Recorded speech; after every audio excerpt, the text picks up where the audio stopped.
கீதா மாமி ரெசிபீஸ். இன்னைக்கு கீதா மாமி ரெசிபீஸ்ல வரகரிசி பொங்கல் எப்படி பண்றதுன்னு பார்க்கலாம். இந்த வரகரிசி பொங்கல் வந்து ரொம்பவே சத்தானது. இந்த காலத்துல வந்து நம்ம சிறுதானியத்தெல்லாம் ரொம்பவே மறந்துடுறோம். ஸோ இதுல எப்படி நம்ம பொங்கல் பண்றதுன்னு பார்க்கலாம். வரகரிசி 1.5 கப் எடுத்துருக்கு. 1.5 கப் எடுத்ததுல நீங்க 1.5 கப் பைத்தம்பருப்பு உங்களுக்கு செய்யுதுன்னா அது ரொம்ப டேஸ்டா இருக்கும். அப்படி போட்டீங்கன்னா ரொம்பவே டேஸ்டா இருக்கும். 1.5 கப் அரிசிக்கு 1.5 கப் பைத்தம்பருப்பு போட்டுக்கோங்க. பாசி பருப்புன்னு சொல்லுவாங்க.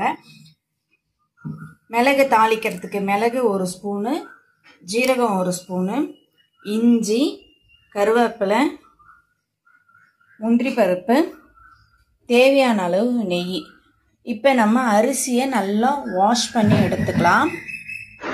தண்ணி வந்து 1 கப் அரிசியும் பருப்பும் சேர்ந்து வந்ததுன்னா 3 கப் தண்ணி விட்டுக்கோங்க. அப்போ தான் கரெக்டாக இருக்கும். ஸோ நம்ம இன்றைக்கி 3 கப்பு போட்டிருக்கோம். அரிசியும் பருப்பும் சேர்ந்து 3 கப்புக்கு ஏற்ற மாதிரி தண்ணி ஆட் பண்ணிக்கணும். 1 கப்புக்கு 3 1:3 ரேஷியோவில் ஆட் பண்ணிக்கோங்க. இப்போ இதில் நம்ம இஞ்சியை போட்டுன்றலாம். நான் இன்றைக்கி குக்கரில் தான் செய்கிறேன். குக்கரில் ஒரு பாத்திரத்தை வச்சுட்டு இதை போட்டு வச்சு 4 விசில் விட்டு நம்ம ஆஃப் பண்ணி எடுத்துக்கலாம். நல்லாவே குழைய வந்துடும். 4 விசில் வந்ததுக்கப்புறம் எப்படி இருக்குன்றதை நான் உங்களுக்கு காட்டுறேன். இப்போ 4 விசில் வந்துடுது. பொங்கல் பாருங்கள் எப்படி இருக்குன்னு. இன்னும் பொங்கல் தாளிக்கலை. இப்போ அரிசியும் பருப்புமாக தான் இருக்குது. இதை நல்லா ஒரு சேர கலந்து விட்டுக்கலாம். கலந்து விட்டதுக்கப்புறம் அடுப்பில் வானல் போட்டு நெய் எடுத்து வச்சுருந்த மிளகு வந்து நல்லா பட்பட்டுன்னு வெடிக்கணும். அப்போ தான் மிளகுல உள்ள காரம் வந்து தன்மை குறையும். நல்லாவே இருக்கும் கடிச்சு சாப்பிட.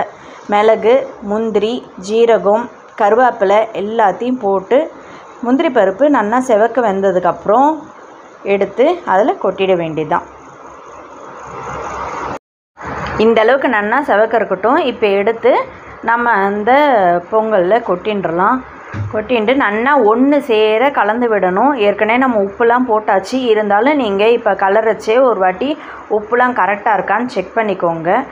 மேலே ஒரு கரண்டி நெய்யை விட்டீங்க அப்படின்னா கம நம்மளோட வரகரிசி பொங்கல் ரெடி ஆகிடுச்சு. இது சூப்பராக இருக்கும். தாளிக்கிறச்சே கொஞ்சம் நெய் விடுங்க. அப்போ தான் வந்து இறக்கும்போது கொஞ்சம் நெய் விடுறதுனால நல்லாவே இருக்கும் டேஸ்ட்டு. இந்த மாதிரி நீங்கள் ட்ரை பண்ணி பாருங்கள்.